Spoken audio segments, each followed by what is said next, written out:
ತಗೊಳ್ಳಿ, ಮಾತ್ರೆ, ನೀರು. ನಿಮಗೆ ತಲೆನೋವು ಆಗ್ತಾ ಇದೆ ಅಂತ ಹೇಳಿದ್ರಲ್ಲ, ಅದಕ್ಕೆ ತರಿಸ್ದೆ.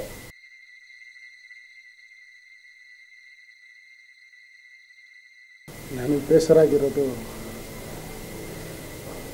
ರಘು ವಿಕಾಸು ಸಡನ್ನಾಗಿ ಕಿಡ್ನಾಪ್ ಆದರು. ಯಾರಿಗೆ ಕೆಲಸ ಮಾಡಿದಾರಂತಾನೆ ಅರ್ಥ ಆಗ್ತಾ ಇಲ್ಲ. ನಿನ್ನೆಯಿಂದ ತಲೆ ಹಿಡ್ಕೊಂಡಂಗಾಗಿದೆ.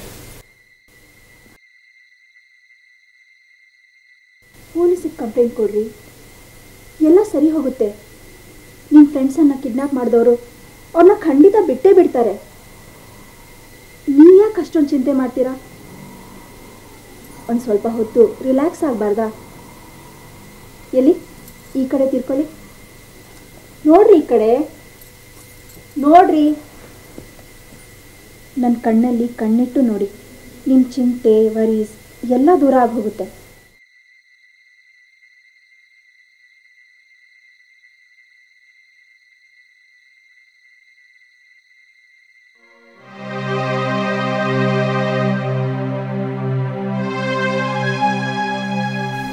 ಕಣ್ಣು ನೋಡಿ ನನ್ನ ತಲೆನೋವು ಇನ್ನೂ ಜಾಸ್ತಿ ಆಗ್ತಾ ಇದೆ. ಫಸ್ಟ್ ಆಫ್ ಆಲ್ ನನಗಿದೆಲ್ಲ ಇಷ್ಟ ಆಗಲ್ಲ. Padmaja, please leave me alone. Please please. ರೀ, ನನ್ನ ಮಾತು ಕೇಳ್ರಿ.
ಆಶ್ಚರ್ಯ ಆಗ್ತಾ ಇದೆಯಲ್ಲ. ಕಾಫಿ ಕುಡಿಯಕ್ಕೆ ಬಂದ್ರಾ ಅಥವಾ ನನ್ನೇ ನೋಡ್ಬೇಕು ಅಂತ ಬಂದ್ರಾ?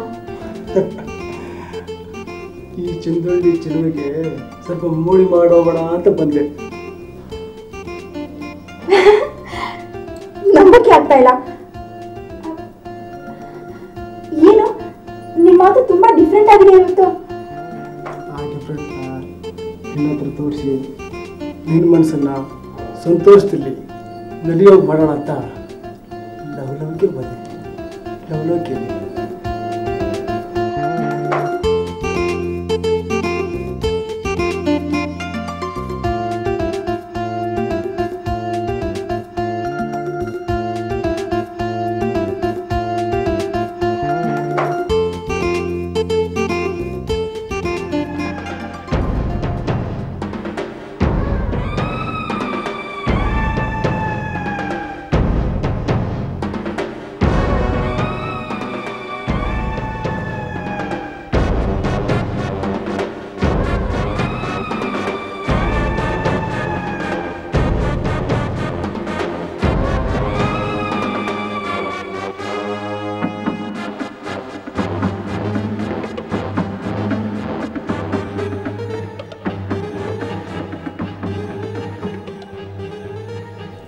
ಪದ್ಮಜ, ಆಂಟಿ ಮಮ್ಮಿ ಕೆಳಗಡೆ ಇದ್ದಾರಲ್ಲ,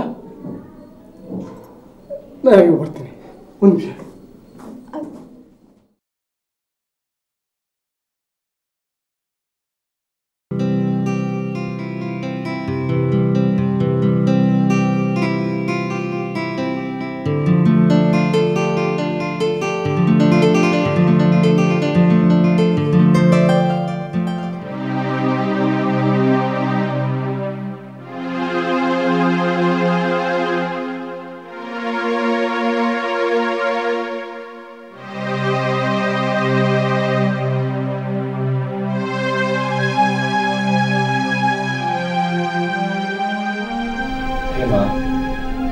ನೀನು ಯಾವಾಗಲೂ ಹೀಗೆ ಸಪ್ಪೆ ಮೊರೆ ಹಾಕೊಂಡಿರ್ಬೇಡಮ್ಮ. ನನ್ನ ಕೈ ನೋಡಕ್ಕಾಗಲ್ಲ. ಅಲ್ಲಮ್ಮ, ಜೀವನದಲ್ಲಿ ಏನೋ ನಡೆದೋಯ್ತು, ಅದೇ ಶಾಶ್ವತನ? ಜೀವನ ಇನ್ನೂ ಇದೆ, ನಿನ್ ವಯಸ್ಸಿದೆ. ನೀನು ಮನಸ್ಸು ಮಾಡಿದ್ರೆ ನಾಳೆನೇ ಎಲ್ಲ ಸಿದ್ಧ ಮಾಡ್ತೀನಿ. ನೋಡು, ನನಗೀಗ ಆಫೀಸ್ಗೆ ಹೋಗ್ತಾ ಇದ್ದೀನಿ, ಸಂಜೆ ಬರ್ತೀನಿ, ಮಾತನಾಡೋಣ. ನೀನು ಹ್ಯಾಪಿ ಆಗಿರಮ್ಮ. ಹಾ, ಏನಮ್ಮ ಮಧು, ನಿನ್ನ ಫ್ರೆಂಡ್ಗೆ ಯಾವಾಗಲೂ ನಗ್ನಗ್ತಾ ಇರಕ್ಕೆ ಹೇಳಮ್ಮ. ಬರ್ತೀನಮ್ಮ, ಬರ್ತೀನಮ್ಮ.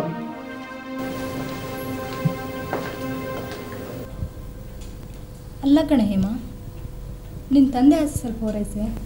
ಹಳೆದೆಲ್ಲ ಮರೆತು ಹೊಸ ಜನ ಕಡೆ ಯೋಚನೆ ಮಾಡು. ಹುಡುಗಿರು ಯಾವತ್ತೂ ನಗ್ತಾ ಇರಬೇಕು, ಹುಡುಗರು ರಿಸರ್ವ್ ಆಗಿರಬೇಕು. ಎಲ್ಲಿ ಸ್ವಲ್ಪ ನನ್ನ ನಗು. ಮಧು, ನಾನು ನನ್ನ ಜೀವನದಲ್ಲಿ ಹಾಗಿರಬೇಕು ಹೀಗಿರಬೇಕು ಅಂತ ಎಷ್ಟೊಂದು ಕನಸುಗಳನ್ನ ಕಾಣ್ತಿದ್ದೆ ಕಣೆ. ಆ ಕನಸುಗಳೆಲ್ಲ ಬರೀ ಒಂದು ತಿಂಗಳಲ್ಲೇ ಹೊಡೆದು ನುಚ್ಚುನೂರಾಗೋಯ್ತು. ನನ್ನ ಮನಸ್ಸಲ್ಲಿ ಏನೋ ಕಳವಳ, ಚಿಗುಪ್ಸೆ, ನಿರಾಸೆ ಕಾಡ್ತಿದೆ ಕಣೆ. ಯಾವಾಗಲೂ ಜಿಂಕೆ ಮರಿ ಹಾಗೆ ಓಡಾಡ್ತಿದ್ದು ನಾನು, ಆ ಉತ್ಸಾಹ ಹುರುಪು ಒಂದು ನನ್ನಲ್ಲಿಲ್ಲ ಕಣೆ. ಯಾಕೆ ಮಧು, ಯಾಕೆ ನನ್ನ ಜೀವನದಲ್ಲೇ ಯಾಕೆ ಹೀಗಾಗ್ತಿದೆ?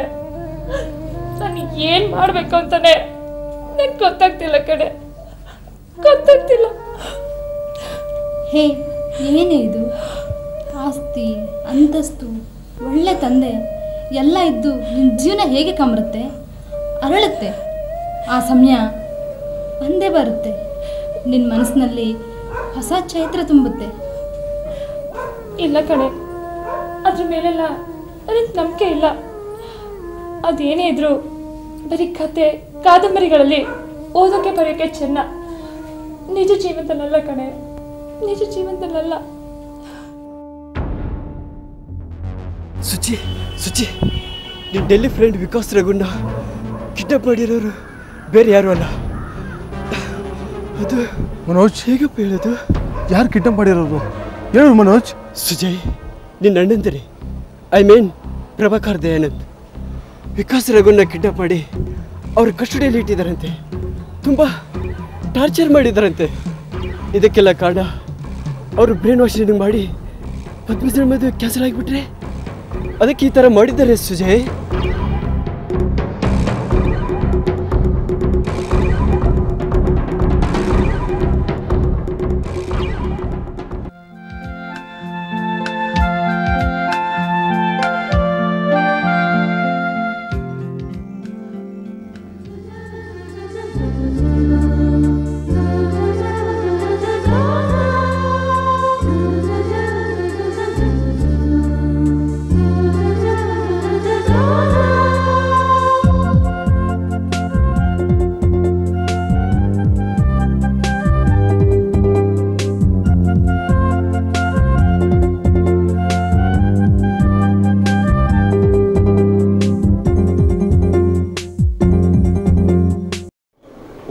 ಆಗ್ಬಹುದು, ಆದರೆ ಬಿಸ್ನೆಸ್ ಏನೋ ತುಂಬ ಡಲ್ ಆಗಿದೆಯಪ್ಪ.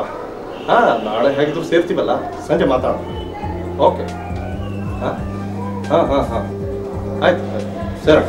ಓಕೆ ಡ್ಯಾಡಿ, ನಾನು ಮದುವೆ ಆಗ್ತೀನಿ ಡ್ಯಾಡಿ. ಸುಜಯ್ನ ನಾನು ತುಂಬ ಇಷ್ಟಪಟ್ಟಿದ್ದೀನಿ.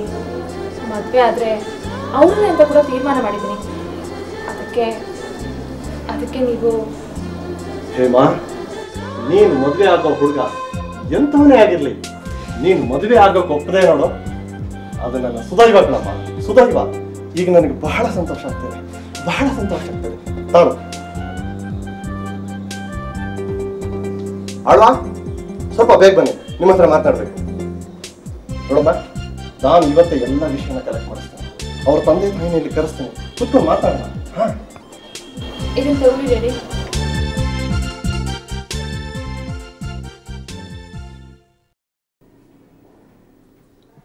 ಸುಜಯ್ ಆಶಾಲತಳ ಮಗ.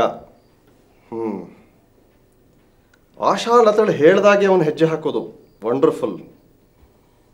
ಹಾಗಾದರೆ ಆಶಾಲತಳ ಪರ್ಮಿಷನ್ ಮೇಲೆ ಎಲ್ಲ ಸಾಗಬೇಕು, ರೈಟ್? ಆಮೇಲೆ ಸರ್, ಆಶಾಲತಳಿಗೆ ತುಂಬ ಅಹಂ ಇದೆ, ಆಸೆ ಅಸೂಯೆ ಎಲ್ಲ ಇದೆ. ಸ್ವಲ್ಪ ಹಣದ ಬಗ್ಗೆ ಕಾಳಜಿನೂ ಇದೆ ಅನಿಸುತ್ತೆ. ಆಮೇಲೆ ಹಣ ಆಸ್ತಿಗೆ ಆಶಾಲತಾ, ಸ್ವರ್ಣಲತಾ, ಸ್ವರಾಜ್ ಬಾಯಿ ಬಾಯಿ ಬಿಡೋ ಚಾನ್ಸಸ್ ಇದೆ. ಹಾಂ ಸರ್, 10 ನಿಮಿಷದಲ್ಲಿ ಆಶಾಲತಾ ಫ್ಯಾಮಿಲಿ ಇಲ್ಲಿ ಬರೋಂಗೆ ಮಾಡಿದ್ದೀನಿ. Very good. ಬಟ್ ಸುಜಯ್ ಬರಲ್ಲ ಅನಿಸುತ್ತೆ. ಹೌದಾ? ಹೌದು ಸರ್.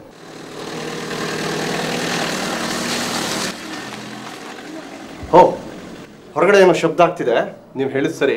ಅವ್ರು ಬಂದರು ಅನ್ಸುತ್ತೆ. ಅವ್ರನ್ನೆಲ್ಲ ಒಳಗೆ ಕರೆದು ರಿಸೀವ್ ಮಾಡಿ. ಓಕೆ.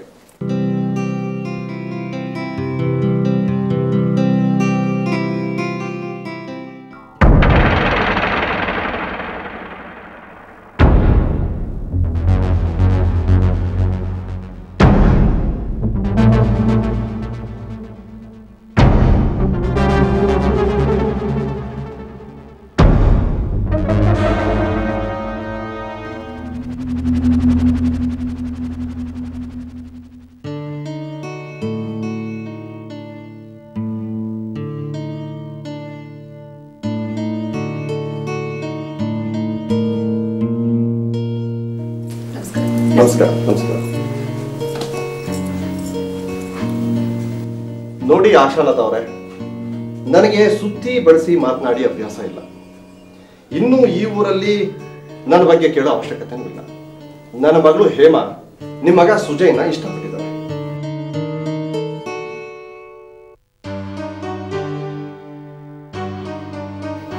ಅವಳ ಇಷ್ಟನೇ ನನ್ನ ಇಷ್ಟ. ಇನ್ನು ನನಗೆ ಬೇಕಾಗಿರೋದು ನಿಮ್ಮ ಇಷ್ಟ. ಐ ಮೀನ್ ನಿಮ್ಮ ಒಪ್ಪಿಗೆ.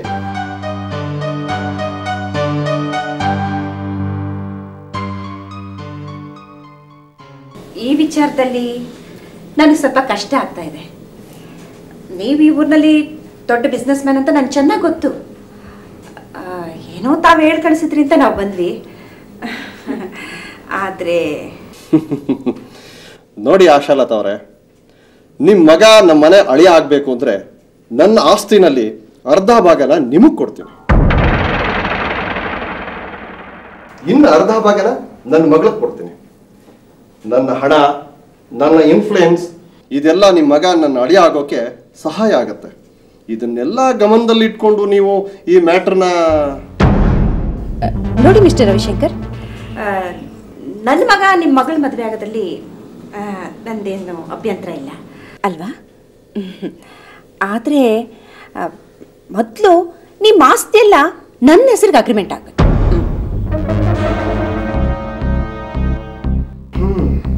ಓಕೆ ಓಕೆ, ಅದಕ್ಕೇನೋ ಅಭ್ಯಂತರ ಇಲ್ಲ. ಒಟ್ಟಿನಲ್ಲಿ ನನ್ನ ಮಗಳು ನಿಮ್ಮ ಮಗನ ಮದುವೆ ಆಗಬೇಕು ಅಷ್ಟೇ.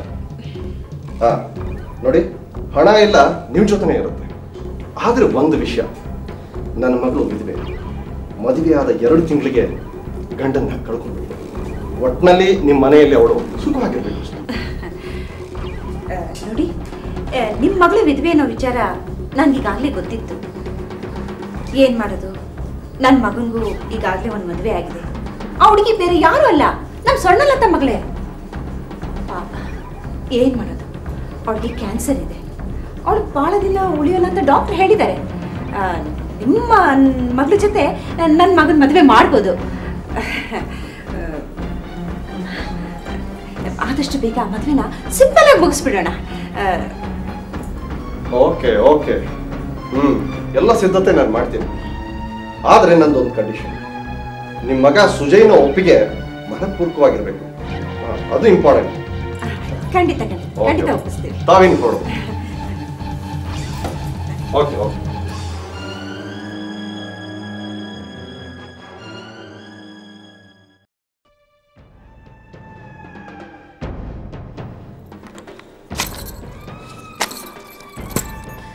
ಇಲ್ಲ, ನಾನಿದ ಖಂಡಿತ ಒಪ್ಕೊಳ್ಳೋದಿಲ್ಲ. ಪದ್ಮಜ, ನಾನು ನಿನ್ನ ಬೆದರ್ ಹೇಳ್ತಾ ಇದ್ದೀನಿ, ಸ್ವಲ್ಪ ಕೇಳು. ನೋಡಮ್ಮ ಪದ್ಮಜ, ಆಶಾಲತಾ ತುಂಬ ನೊಂದ್ಕೋತಾರೆ. ನೀನು ಈ ಮದುವೆಗೆ ಒಪ್ಕೊಳ್ಳಿಲ್ಲ ಅಂದರೆ ನಮಗೆಲ್ಲ ಭಾಳ ಕಷ್ಟ ಆಗುತ್ತೆ. ನಿನಗೆ ನಿಧಾನವಾಗಿ ಎಲ್ಲ ವಿಷಯನೂ ಗೊತ್ತಾಗುತ್ತೆ.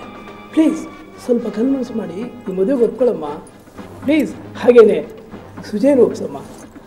ನೋಡು ಪದ್ಮಜ, ನಾನು ನಿನ್ನ ತಾಯಿ ಹೇಳ್ತಾ ಇದ್ದೀನಿ ಕಣೆ.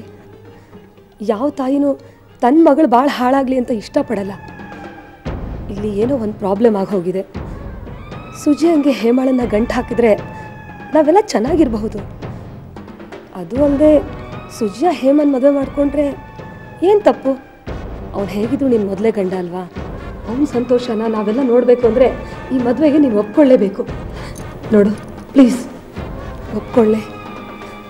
ನಾನು ನಿನ್ನ ತಾಯಿಯಾಗಿ ಹೇಳ್ತಾ ಇದ್ದೀನಿ. ಪ್ಲೀಸ್ ಪದ್ಮಜ, ನನ್ನ ಮಾತು ಕೇಳೆ ಪ್ಲೀಸ್ ಕಣೆ. ನೀವೆಲ್ಲ ಸೇರಿ ನನ್ನ ತಲೆ ಕೆಡಿಸ್ತಾ ಇದ್ದೀರಾ. ಇವಾಗೇನು? ಸುಜಯ್ ಇನ್ನೊಂದು ಮದುವೆ ಆಗಬೇಕು ಅಷ್ಟೇ ಅಲ್ವಾ? ಸ್ವಲ್ಪ ಟೈಮ್ ಕೊಡಿ, ನಾನು ಯೋಚನೆ ಮಾಡಬೇಕು. ನೋಡು ಪದ್ಮಜ, ನೀನು ನಿರ್ಧಾರನ 100% ಕನ್ಫರ್ಮ್ ಮಾಡ್ಕೊಂಡು ಹೇಳು. ಇಲ್ಲದೆ ಹೋದರೆ ನಾನು ವಿಷ ತೊಗೊಂಡು ಸತ್ತು ಹೋಗ್ತೀನಿ. ನಿನಗೆ ನಿಮ್ಮಮ್ಮ ಬದುಕಿರ್ಬೇಕೋ ಇಲ್ಲ ಇಲ್ವಾ ಅದನ್ನು ಹೇಳು. ಅಯ್ಯೋ ದೇವ್ರೆ,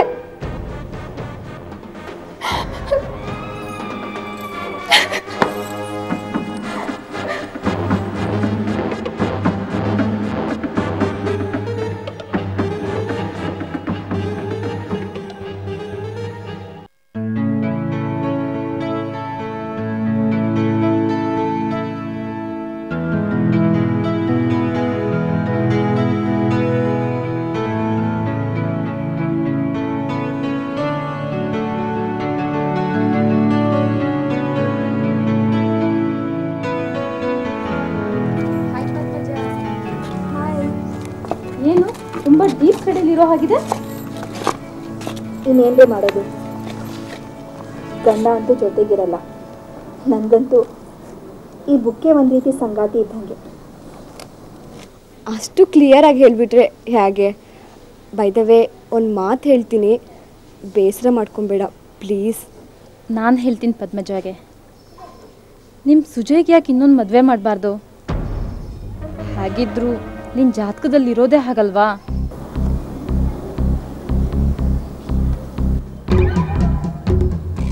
ಎಂಥ ಫ್ರೆಂಡ್ಸ್ ಕಂಡ್ರೆ ನೀವು. ನನ್ನ ಗಂಡನ್ಗೆ ಇನ್ನೊಂದು ಮದುವೆ ಮಾಡಿಸೋದಾ? ನಿಮ್ ತಲೆಗೆ ಕಟ್ಟಿದ್ಯಾ? ಮೊದಲೇ ಸುಜಯ್ ನನ್ನ ಜೊತೆ ಬೆರೀತಾ ಇಲ್ಲ, ಇನ್ನೊಂದು ಮದುವೆ ಮಾಡಿಸ್ಬಿಟ್ಟು 24 ಗಂಟೆನೂ ನಾನು ಈ ಹುಚ್ಚು ಜೊತೆ ಕಲಿಬೇಕಾ?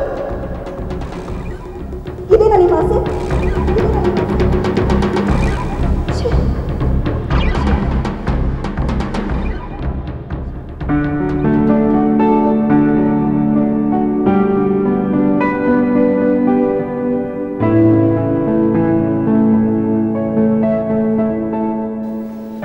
ಸುಜಯ್, ನನಗೆ ಒಳ್ಳೆ ಟೈಮಲ್ಲಿ ತುಂಬ ಹೆಲ್ಪ್ ಮಾಡ್ದಮ್ಮ. ತುಂಬ ಥ್ಯಾಂಕ್ಸ್ ಮಾ. ಬರೋಣ ಬೇಡ?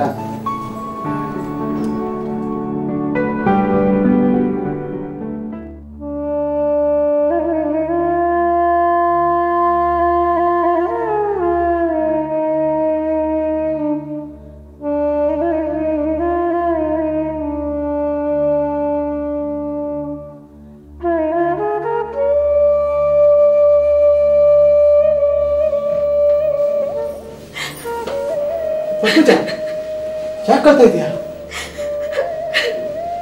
ನೋಡು, ಇವತ್ತು ಶುಕ್ರವಾರ, ನಿನ್ನಂತ ಹೆಣ್ಮಕ್ಳು ಅಳಬಾರ್ದು. ನಾನು ನಿಮ್ಗೆ ಗಂಡ ಹೇಳ್ತಾ ಇದ್ದೀನಿ, ಪ್ಲೀಸ್ ಅಳ್ಬೇಡ, ಪ್ಲೀಸ್ ಅಳ್ಬೇಡ.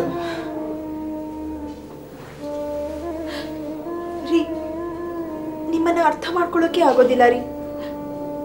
ನೀವು ಯಾವಾಗಲೂ ತುಂಬಾ ರಿಸರ್ವ್ ಆಗಿರ್ತೀರ. ಒಂದೊಂದ್ಸಲ ತುಂಬ ಪ್ರೀತಿಯಿಂದ ಮಾತಾಡ್ಸ್ತೀರಾ. ಅಟ್ಲೀಸ್ಟ್ ನಿಮ್ಮಿಂದ ನನಗೆ ಪ್ರೀತಿ ಮಾತುಗಳಾದರೂ ಸಿಗಲಿ. ನೋಡು ಪದ್ಮಜ, ನಿನ್ನ ಬಗ್ಗೆ ನನಗೆ ಪ್ರೀತಿ ಇಲ್ಲ ಅಂತಲ್ಲ, ಪ್ರೀತಿ ನಂಬಿಕೆ ನಿನ್ನ ಮೇಲೆ ಇದ್ದಿದ್ದಕ್ಕೆ ನನ್ನ ಮನೆಯವರ ಆಸೆ ಈಡೇರಿಸಿ ನಿನ್ನ ಮನಸ್ಸನ್ನು ಅರ್ಥ ಮಾಡಿಕೊಂಡು ಮದುವೆ ಆದೆ. ಕೆಲವೊಂದು ಗಳಿಗೆ ನನ್ನ ಮಾನಸಿಕ ಸ್ಥಿತಿಗತಿಗಳು ಸರಿ ಇರಲ್ಲ, ಏನೇನೋ ಯೋಚನೆಗಳು, ನನ್ನ ಲೈಫ್ ಸರಿ ಹೋಗ್ತಿಲ್ವೇನೋ ಅನ್ನೋ ಆತಂಕ. ಅದಕ್ಕೆ ನೋಡು,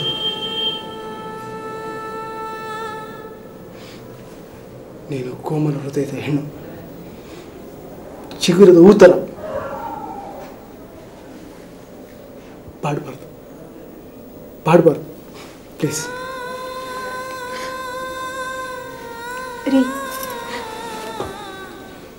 ಎಷ್ಟು ದಿನಗಳಾದಮೇಲೆ ನಿಮ್ಮಿಂದ ಇಂಥ ಸುಂದರವಾದ ಮಾತುಗಳನ್ನ ಕೇಳ್ತಾ ಇದ್ದೀನಿ. ಈ ಸಂತೋಷದ ಸಮಯನ ನಾನು ಯಾವತ್ತೂ ಮರೆಯೋದಿಲ್ಲ.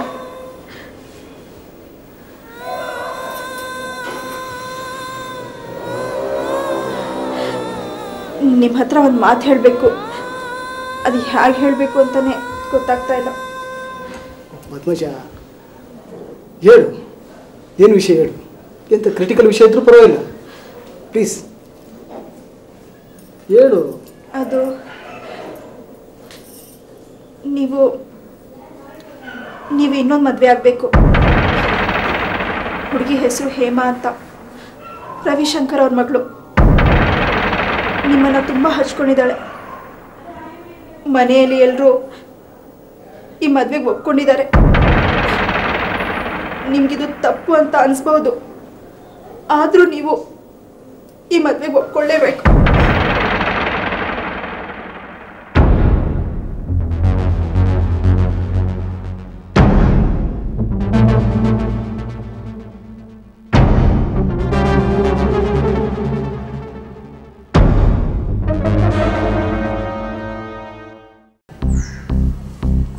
ಹೌದು ಸುಜಯ್, ನಿಮ್ಮ ತಾಯಿ ತುಂಬಾ ನೊಂದಿದಾರಂತೆ. ನೀನು ಹೇಮಾಳನ್ ಮದುವೆ ಆದ್ರೆ ಎಲ್ಲ ಸಮಸ್ಯೆಗೆ ಪರಿಹಾರ ಸಿಗ್ದಂಗಾಗತ್ತೆ. ನಿಮ್ಮ ತಾಯಿ ಆ ಮಹಾಲಕ್ಷ್ಮಿ ರೂಪನ ಹೇಮಾಲಲ್ಲಿ ಕಾಣ್ತಾ ಇದ್ದಾರಂತೆ. ನೋಡಪ್ಪ, ನಾನು ನಿಮ್ಮ ತಾಯಿ ರಿಲೇಟಿವ್ ಅನ್ಕೊಂಡಲ್ಲೇ ಫ್ರೆಂಡ್ ಅಂತ ತಿಳ್ಕೊ. ನಿನ್ನ ಹೆಂಡತಿ ಪದ್ಮಜಾನೆ ಒಪ್ಪಿದ್ಮೇಲೆ ಇನ್ಯಾವ ಪ್ರಾಬ್ಲಮ್ ಬರುತ್ತೆ ಹೇಳು? ಮದುವೆ ಆಗಿ ಪದ್ಮಜಾಲನ್ನ ಹೇಮಾಳನ್ನ ಎರಡು ಕಣ್ಣಾಗಿ ನೋಡ್ಕೊ. ಯಾಕೆ ಹಿಂದಿನ ಕಾಲದಲ್ಲಿ ರಾಜರು ಎರಡೆರಡು ಮದುವೆ ಆಗ್ತಾ ಇತ್ತಿಲ್ವಾ? ಈ ಥರ ಯೋಚನೆ ಮಾಡಿದೆ ಹೇಮಾನ್ ಮದುವೆ ಆಗು, ಇದರಿಂದ ನಮಗೂ ಪ್ರಯೋಜನ ಆಗುತ್ತೆ.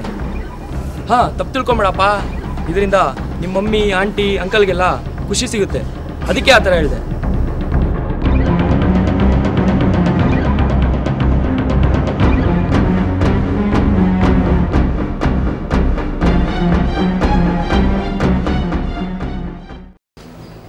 ಅಮ್ಮ, ನಿನ್ನ ಆಸೆ ಅಂತ ನ್ಯೂ ಪ್ರಾಜೆಕ್ಟ್ ಪ್ಲಾನ್ನ ಪ್ರಭಾಕರ್ ದಯಾನಂದ್ ಇಬ್ಬರಿಗೂ ಒಪ್ಸಿದ್ದೀನಮ್ಮ. ಸ್ವರಾಜಂಕರಿಗೆಲ್ಲ ಹೇಳಿದ್ದೀನಮ್ಮ. ನಾ ಸಂಪಾದಿಸ ಆಸ್ತಿ ಇದೆ, ಹಣ ಇದೆ, ಈ ಮನೆಯಲ್ಲ ನಿನಗೋಸ್ಕರ ಮಾಡಿದ್ದೀನಮ್ಮ. ಅದೆಲ್ಲ ಅದೃಷ್ಟ ಅಲ್ಲಮ್ಮ. ಅಮ್ಮಮ್ಮ, ಏಮನ್ ಮದುವೆ ಆದ್ರೆ ಮಾತ್ರ ಅದೃಷ್ಟ ಬರುತ್ತೆ ಅನ್ನೋದು ಹೇಗಮ್ಮ? ಅಮ್ಮ ಬೇಡಮ್ಮ, ಏಮನ್ ಮದುವೆ ಆದ್ರೆ ಪದ್ಮಜ ದ್ರೋಹ ಮಾಡ್ದಂಗೆ ಆಯ್ತು ನಾವು. ಪ್ಲೀಸ್. ಹಾಂ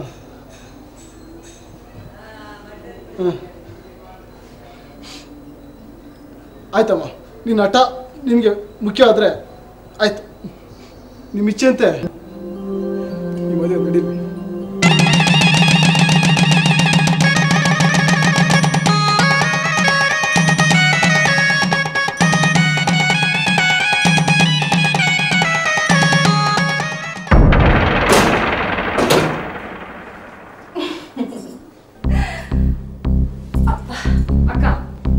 ನೀನು ನನಗೆ ನನ್ನ ಮಗ ದಯಾನಿಗೆ 50% ಆಸ್ತಿ ಬರ್ಕೊಟ್ಬಿಡು.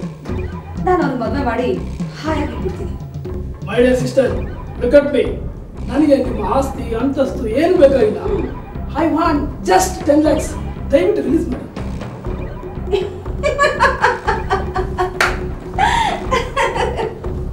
ಅಯ್ಯೋ ಕುಕ್ಕುಗಳ, ನನ್ನ ಸ್ವಾರ್ಥ ನನಗೆ ಮುಖ್ಯವಾಗಿತ್ತು, ಅದಕ್ಕೆ ನಿಮ್ಮನ್ನೆಲ್ಲ ಬೆಳೆಸ್ಕೊಂಡೆ.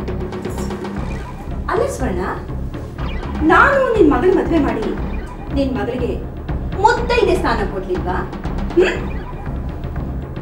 ಏನೋ ಎಷ್ಟು ಲಕ್ಷ ಬೇಕು ನಿನ್ಗೆ? 10 ಲಕ್ಷ. ಏಯ್ ಸುಜಯ್ ಪ್ರಾಡಕ್ಟ್ ಕ್ಯಾಪ್ಚರ್ ಮಾಡ್ಕೊಡ್ಲಿಲ್ವಾ ನಿನಗೆ? ನೋಡಿ, ನಿಮ್ಮಿಬ್ಬರಿಗೂ ಮರ್ಯಾದೆಯಿಂದ ಹೇಳ್ತಾ ಇದ್ದೀನಿ, ನನ್ನ ಜೊತೆ ಅಡ್ಜಸ್ಟ್ ಮಾಡ್ಕೊಂಡಿರೋದಾದ್ರೆ ಇರ್ಬೋದು, ಅದನ್ನ ಬಿಟ್ಟು ಪಾಲು ಗೀನು ಅಂತ ಏನಾದ್ರೂ ಕೇಳಿದ್ರೆ ನಾನು ಏನ್ ಮಾಡ್ತೀನಿ ಅಂತ ಗೊತ್ತಿಲ್ಲ.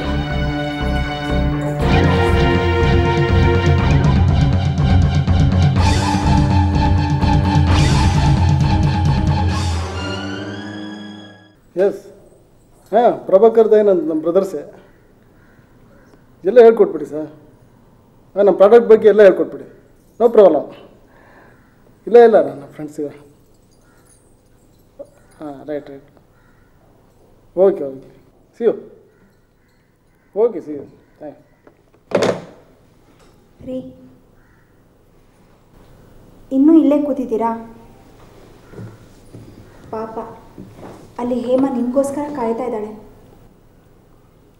ಅವಳು ನಿಮ್ಮನ್ನು ಎಷ್ಟು ಇಷ್ಟಪಟ್ಟು ಮದುವೆ ಆಗಿದ್ದಾಳೆ. ಹೋಗ್ರಿ, ಅವಳನ್ನು ಮಾತಾಡಿಸಿ, ಅವಳ ಮನಸ್ಸಲ್ಲಿ ಏನಿದೆ ಅಂತ ತಿಳ್ಕೊಳ್ಳಿ. ಹೋಗ್ರಿ,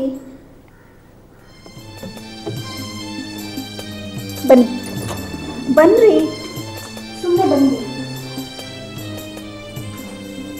ಹೋಗ್ರಿ.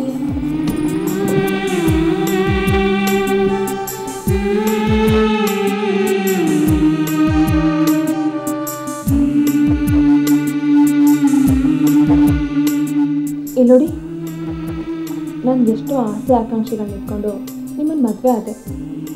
ಪದ್ಮಜ ನಿಮ್ಮ ಮೊದಲನೇ ಹೆಂಡತಿ ಆದರೂ ಆಕೆ ನಿಮ್ಗೆ ತುಂಬ ಇಷ್ಟಿದ್ದಾರೆ. ನಾನು ನಿಮ್ಮ 2ನೇ ಪತ್ನಿ ಆದರೂ ನಾವು ಮೂವರಲ್ಲಿ ಯಾವುದೇ ಥರ ಭಿನ್ನಾಭಿಪ್ರಾಯ ಪಡಬಾರ್ದು.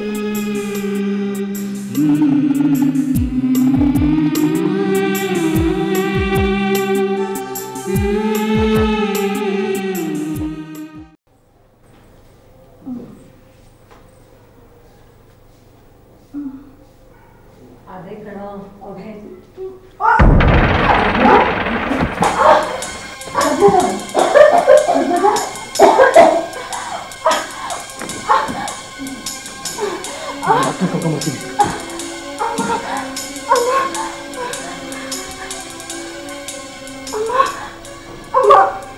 ನನಗೇನೋ ಕಾಯಿಲೆ ಇದೆ ಅಮ್ಮ, ನನಗೇನೋ ಕಾಯಿಲೆ ಇದೆ. ಹೌದು ಸರಿ, 7 ತಿಂಗಳ ಹಿಂದೆ ನಿಮ್ಗೆ ಬ್ಲಡ್ ಕ್ಯಾನ್ಸರ್ ಅಂತ ಪೂನಾದಲ್ಲಿ ಬ್ಲಡ್ ಟೆಸ್ಟ್ ಮಾಡಿ ಡಾಕ್ಟರ್ ಹೇಳ್ತೀನಿ. ನನ್ನ ಮಗಳ ಭವಿಷ್ಯ ಹಿಂಗಾಯ್ತಲ್ಲ ಅಂತ ನನಗೂ ನನ್ನ ಅಕ್ಕನಿಗೂ ತುಂಬ ಸತ್ತ. ಅದಕ್ಕೆ ನೀನು ಮುತ್ತೈದೆಯಾಗಿ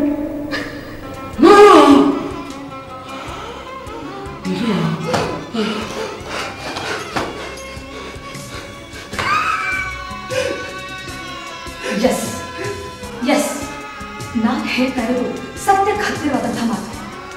ನೀನ್ ತಾಯಿ ಅಂತ ನಂಬಿರೋ ಆಶಾಲತಾ ನಿನ್ ತಾಯಿ ಅಲ್ಲ. ನಿನ್ನನ್ನ ಅನಾಥಾಶ್ರಮದಿಂದ ತಂದು ಸಾಕಿದ ಸಾಕು ತಾಯಿ. ಪದ್ಮಜ ಸ್ವರಾಜ್ ಮಗಳಲ್ಲ, ನನ್ನ ಮಗಳು. ಅವಳಿಗೆ ಹುಟ್ಟು ದೋಷ ಇದೆ, ಜೊತೆಗೆ ಕ್ಯಾನ್ಸರ್ ಇದೆ. ಇನ್ನು ಹೇಮ, ನಿನ್ನನ್ನು ಕಟ್ಕೊಂಡಿರೋ ಹೇಮ ಗಂಡನ್ ಕಟ್ಕೊಂಡಿದ್ದು ಆತುರದಿಂದ ನಿನ್ನ ಮದುವೆ ಮಾಡ್ಕೊಂಡಿದ್ದಾಳೆ. ಇದೆಲ್ಲ ನಿನ್ನ ಸಾಕು ತಾಯಿಗೆ ಲಾಭ. ಬೇಕಾದ್ರೆ ಪ್ರೂಫ್ಸ್ ಇದೆ ನೋಡು, ಕೊಡೋದಯ್ಯ. ನೋಡು ಡಾಕ್ಯುಮೆಂಟ್ಸ್ ಸರಿಯಾಗಿ ನೋಡಿ.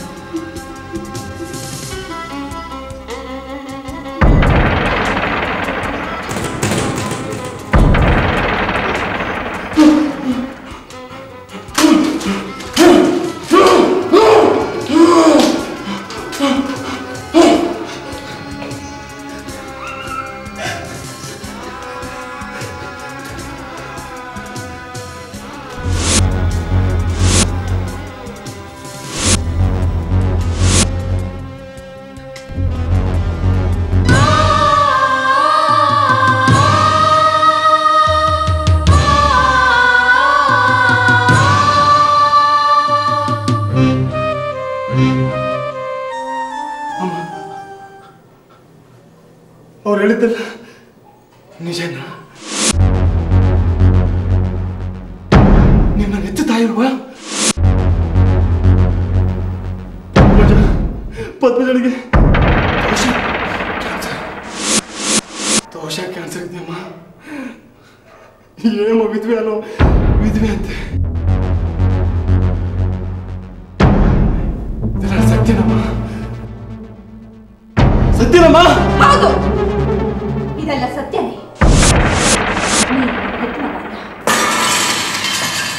ನನ್ನ ಹೆತ್ತ ಮಗ ಪ್ರಭಾಕರ್.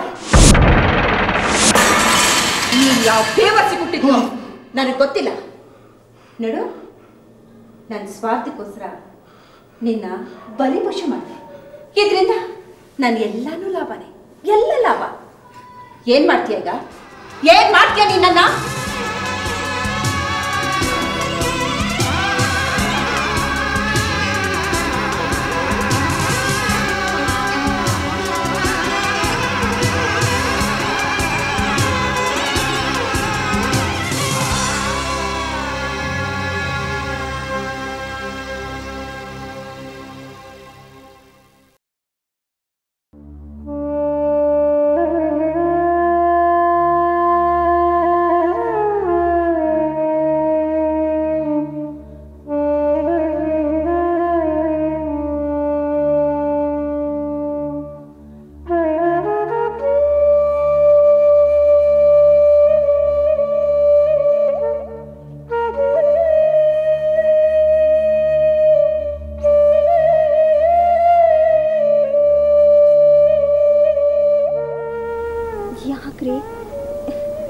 ಯಾಕೆ ಇಲ್ಲಿ ಬಂದು ಕೂತಿದ್ದೀರಾ? ಅಲ್ಲಿ ಒಳಗೆ ಹೇಮಾ ನೀವಿಲ್ಲ ಅಂತ ಯಾರ್ಯಾರಿಗೂ ಫೋನ್ ಮಾಡಿ ಕೇಳ್ತಾ ಇದ್ದಾಳೆ. ಬನ್ನಿ ಒಳಗೆ ಹೋಗೋಣ. ಏನು ತುಂಬ ಬೇಜಾರಲ್ಲಿದ್ದೀರಾ? ಏನಾಯಿತು? ಬನ್ನಿ ಒಳಗೆ ಹೋಗೋಣ. ನನಗೂ ತುಂಬ ಆಯಾಸ ಆಗ್ತಾ ಇದೆ.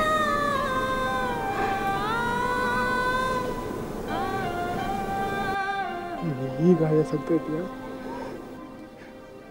ನನ್ನ ಜೀವನ ಬಿಡಿ ಆಯಾಸದಲ್ಲೇ ಬದುಕಾಗಿ ಮಾಡಿಬಿಟ್ರಲ್ಲ. ನಾನು ಮೋಸ ಮಾಡಿ ಮದುವೆ ಆಗಿ ಮತ್ತೆ ಇದು ಯಾಕೋ ಸ್ವಾರ್ಥ. ನಿನಗೆ ದೋಷ ಇದ್ದು ಜೊತೆ ಕ್ಯಾನ್ಸರ್ ಇತ್ತು. ನಿನ್ನ ತಾಯಿ ನನ್ನ ಸಾಕು ತಾಯಿ ಆಡಿದ ನಾಟಕದಲ್ಲಿ ನೀನು. ಓ ಗಾಡ್, ನಿಮಗೆಲ್ಲ ಗೊತ್ತಾಗೋಯ್ತಾ? ಇಲ್ಲ ರೀ, ನಾನು ನಿಮ್ಗೆ ಮೋಸ ಮಾಡಿಲ್ಲ ರೀ. ನಿಜವಾಗ್ಲೂ ನನಗೆ ಕ್ಯಾನ್ಸರ್ ಇದೆ ಅಂತ ನನಗೆ ಗೊತ್ತಾಗಿದ್ದು 3 ದಿನದ ಹಿಂದೆ ರೀ. ನಿಮ್ಮ ಮನೆಗೂ ನನಗೆ ಕಾಯಿಲೆ ಇದೆ ಅಂತ ಗೊತ್ತಿದ್ದಿದ್ರೆ ನಾನು ನಿಮ್ಮ ಜೊತೆ ಮದುವೆ ಆಗಿ ನಿಮ್ಗಿಂತ ನೋವು ಕೊಡ್ತಿರ್ಲಿಲ್ಲ ರೀ, ಕೊಡ್ತಿರ್ಲಿಲ್ಲ. ನನ್ನನ್ನು ನಂಬ್ರಿ. ನಾನು ಹೆಚ್ಚು ದಿನ ಬದುಕಿರಲ್ಲ. ನಾಳೆನೋ ನಾಳಿದ್ದು ನಾನು ನಿಮಗೆ ಮೋಸ ಮಾಡಲಿಲ್ಲ ರೀ. ನನ್ನ ನಂಬಿ.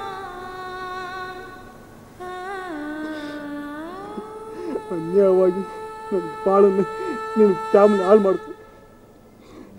ನಾ ಸಂಪಾದಿಸ್ತಾ ಆಸ್ತಿ ವ್ಯವಹಾರ ಎಲ್ಲ ನಂಬಿಸ್ಕಿತ್ಕೊಂಡ್ಬಿಟ್ಟು ನೀನು ಮುತ್ತೈದೆ ಮಾಡೋ ಪ್ಲ್ಯಾನ್ ಫೇಲ್ಯೂರ್ ಆಗುತ್ತೆ. ಎಸ್, ಫೇಲ್ಯೂರ್ ಆಗುತ್ತೆ. ನೀ ಸಾಯಕ್ಕೆ ಮುಂಚೆ ನಾನೇ ಸಾಯ್ತೀನಿ. ಇಲ್ಲ ರೀ, ನೋಡಿ, ನೀವು ಬದುಕಿ ಬಾಳ್ಬೇಕು. ನೀವು ಸಾಯೋ ಮಾತಾಡಬಾರ್ದು ರೀ. ನಾನು ಮುತ್ತೈದೆ ಹಾಗೆ ಸಾಯ್ತೀನಿ. ನನಗೆ ಕ್ಷಮಿಸ್ರಿ. ಮುಂದಿನ ಜನ್ಮ ಅನ್ನೋದಿದ್ರೆ ನಿಮ್ಮ ಹೆಂಡತಿ ಆಗ್ತೀನಿ. ನಿಂತ್ಕೊಳ್ಳಿ ಸಿಸ್ಟರ್. ಎಲ್ಲಿಗೆ ಹೋಗಿದ್ರಿ ಇಷ್ಟೊತ್ತು? ಕಣ್ಣಲ್ಲಿ ಯಾಕೆ ನೀರು? ಏನಾಯ್ತು ಸುಜಯ್ ನಿಮ್ಗೆ? ವಿದ್ವೆ ಯಾಕೆ ನನ್ನ ಮದುವೆ ಅದೇ? ಏನು ಸಿಗ್ತಿದೆ ನನ್ನಿಂದ? ಬೇರೆ ಯಾರು ಸಿಗ್ಲಿಲ್ಲ ನಿನಗೆ? ಬಿಡ್ರಿ ನನ್ನ. ನಾನೇನು ನಿಮ್ಮನ್ನ ಹಾಳು ಮಾಡಕ್ಕೆ ಮದುವೆ ಆಗಿಲ್ಲ. ನೀವು ಪದ್ಮಜಿನ ಮದುವೆ ಆಗಿದ್ರಿ ಅಂತ ಗೊತ್ತಿದ್ದು ನಾನು ನಿಮ್ಮನ್ನ ಮದುವೆ ಆದೆ. ಯಾಕೆ ಅಂತ ಗೊತ್ತಾ? ನಿಮ್ಮ ಒಳ್ಳೆ ಗುಣ ನಡ್ತೇನೆ ನೋಡಿ. ಅಷ್ಟೊಂದು ಆಸೆ ಪಟ್ಟು ಮದುವೆ ಆದವಳನ್ನ ಈ ರೀತಿಯೆಲ್ಲ ಅವಮಾನ ಮಾಡ್ತೀರಲ್ಲ, ಇದು ಸರಿನೇನ್ರಿ? ನೀವು ಏನು ಮಾತಾಡ್ತೀರೋ ಅನ್ನೋ ಪ್ರಜ್ಞೆ ನಿಮ್ಗಿದೆಯಾ? ಮಾತು ಜಾಸ್ತಿ ಆಯಿತು. ಇನ್ಮೇಲೆ ನನ್ನ ಮೇಲೆ ಯಾವ ಆಸೆ ಆಕಾಂಕ್ಷೆ ಇಟ್ಕೊಬಾರ್ದು. ಇದೇ ಕೊನೆ. ನನ್ನ ಮುಖ ನೋಡಬಾರ್ದು. ನಾನೇ ಸಾಯ್ತೀನಿ. ಮತ್ತೆ ನೀನು ವಿದ್ವೆ. ನಿನ್ನ ಆಸೆ ಖಂಡಿತ ಇಡೋರಲ್ಲ. ಎಸ್, ನಿನ್ನ ಆಸೆ ಈಡೇರಲ್ಲ.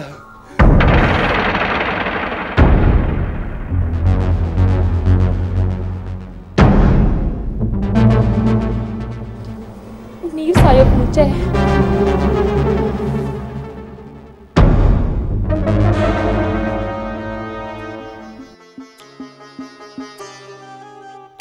ಹೇಮ, ಯಾಕಮ್ಮ ಹೀಗೆ ಮಾಡ್ಕೊಂಡ್ಬಿಟ್ಟೆ? ನನ್ನ ಸ್ವಾರ್ಥಕ್ಕೋಸ್ಕರ ನಾನೇ ಕೊಂದ್ಬಿಟ್ಟು ನಾನೇ ಆತ್ರ ಪಟ್ಬಿಟ್ಟೆ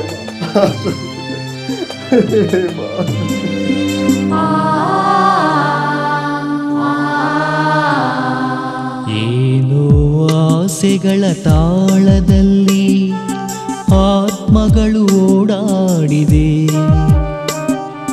ಮನಸ್ಸಲ್ಲಿ ಕಲ್ಮಶ ತುಂಬಿ 108 ನೋವಾಗಿದೆ.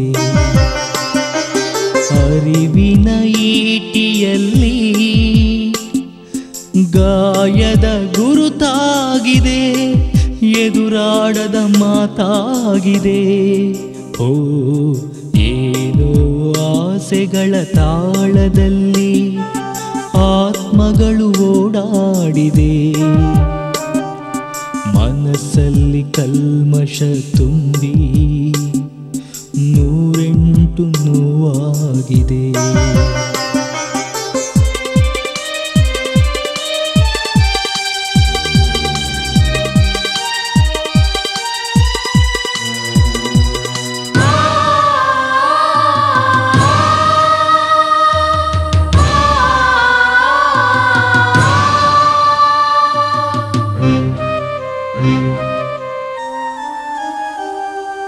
ಮುಗ್ಧ ಮನಸ್ಸಿನ ಇವನಲ್ಲಿ ನಂಬಿಕೆಯ ಚಿರಚಿತ್ರಣ ಸೂತ್ರವಾಗಿದೆ. ತಾಯಿ ಬಂಧುಗಳ ಮಾತಲ್ಲಿ ಮುತ್ತೈದೆತನವನ್ನು ಪಡೆದಾಯಿತು.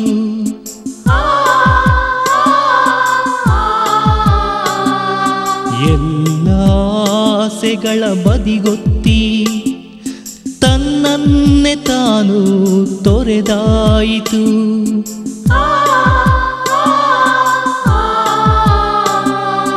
ಈ ಪಾಲು ನಿನಗೇತಕೋ ಪರಿವಿಧಿಯ ಪರಮಾವಧಿಯು, ಸ್ವಾರ್ಥದ ಸಾರ್ಥಕತೆಯ ಬಗೆಯಲ್ಲಿ ಎಂತೆಂಥ ಪಾತ್ರಗಳಿವೆಯೋ, ಅಲ್ಲೆಲ್ಲ ವಿಷ ತುಂಬಿದೆಯೋ. ಓ ಏನೋ ಆಸೆಗಳ ತಾಳದಲ್ಲಿ ಆತ್ಮಗಳು ಓಡಾಡಿದೆ, ಮನಸ್ಸಲ್ಲಿ ಕಲ್ಮಶ ತುಂಬಿ 108 ನೋವಾಗಿದೆ.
ಆತುರಗಾರನಿಗೆ ಬುದ್ಧಿಮಟ್ಟ ಅನ್ನೋ ಹಾಗೆ ಈ ಕಥೆಯಲ್ಲಿ ಬಂದಂಥ ಎಲ್ಲ ಪಾತ್ರಗಳು ಆತುರದಿಂದ ಮಾಡಿದ ತಪ್ಪಿಗಾಗಿ ಸುಜಯ್ನ ಬಾಳು ಹೀಗಾಗಿದ್ದು ವಿಪರ್ಯಾಸ.